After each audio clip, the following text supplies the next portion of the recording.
dal leen ak jàmm enquête lañu koy tàmbalee conclusion yi tukkee ci dialogue national carte sur table la ko yéenekaay bi tuddee mbir ma naka teg nañ ko ci table Macky Sall conclusion yi naka ak dialogue politique bi pouvoir bi naka dellutuut ginnaaw ci benn poñ yi nga xamante ni daanaka mooy merloo askan wi fukki poñ ak ñaar la yéenekaay bi lu ñeel question politique nangu nañ ko ca ñeenti poñ yoo xamante ni si jubooguñ sa suspense bi nag bu saa ci tembe moo ngi fi gouvernement bu Sénégal nee na à une semaine dina déposer ay texte foofu ci assemblée nationale ngir ab procédure d'urgence Macky Sall nag ak décision jëm naka ci troisième mandat Macky Sall nee na nag yegg si na daanaka te léegi nag mu dal dee addu jëmale ci mbir moom mbir mi ñu war a addu te addooguñ ci kay mooy ñàkkum gaz bi nga xamante ni mooy xeeñ ci réew mi ndax yéenekaay bi nee na ñaari fuite moo am ci pipeline bu Sarr ak incendie loolee nag yéenekaay bi ne mujjee nañ ko maîtriser ñeenti fan yu stock les pipeline du 40 ans yoo xamante ni ki dem lañ ko dal dee suude na mu màggatee moo tiital askan wi la ñu doon xaar ak dialogue national bi l'observateur dikkaat na ci ak li nga xamante ni méngawul li tukkee ci conclusion yi modification code électoral urgence jëm ci procédure bi service militaire obligatoire pertinence jëm ci contrainte troisième mandat Macky Sall nag bàyyi na morceau bi ne nag gannaaw tabaski lay àddu président nag fi mu doon mu ngay effectuer li nga xamante ni si moo di ajam foofee ca Màkka opération Yewwi Sonko la ñoo lànk de la population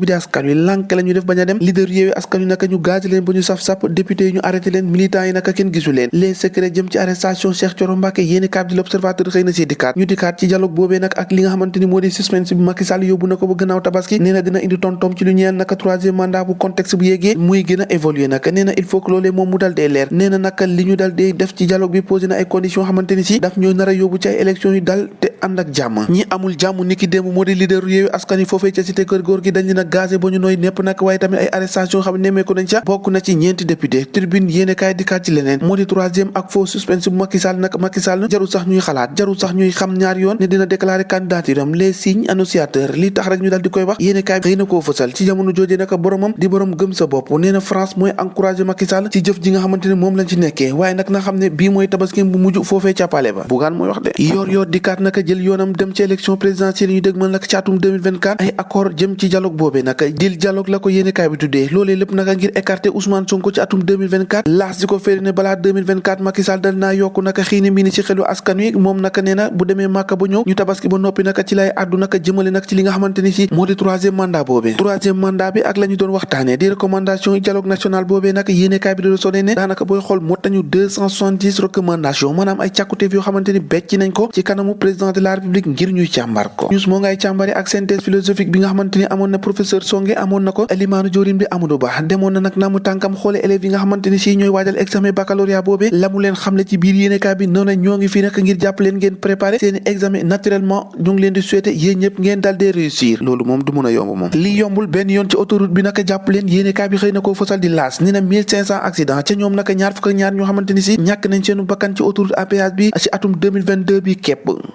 musiga geneen bi am libération yéenekaay moo ñu koy xëy di nettali moo di ab benn auxiliaire bu police naka bi nga xamante ni si da doon violer ay ñeesam maanaam ay jarbaatam mineur foofee naka ca kër Mbay Fall ubbil yéenekaay bi di libération moom naka scandale familial dëgg la def foofee ca kër Mbay Fall gannaaw naka bañ ko arrêté commissariat bu Mbaaw Mala Sané naka dañ ko bett ca flagrant délit par son épouse jabaram moo ko bett ba noppi nag dénoncé ko la mu doon def rek moo di jàpp ay jarbaatam di leen yekkataa naka def yëfi saay-saay da ngay seet lii rek ci mim réew ñoo ko déggandoo jaa ngeen jëf ba ëllëg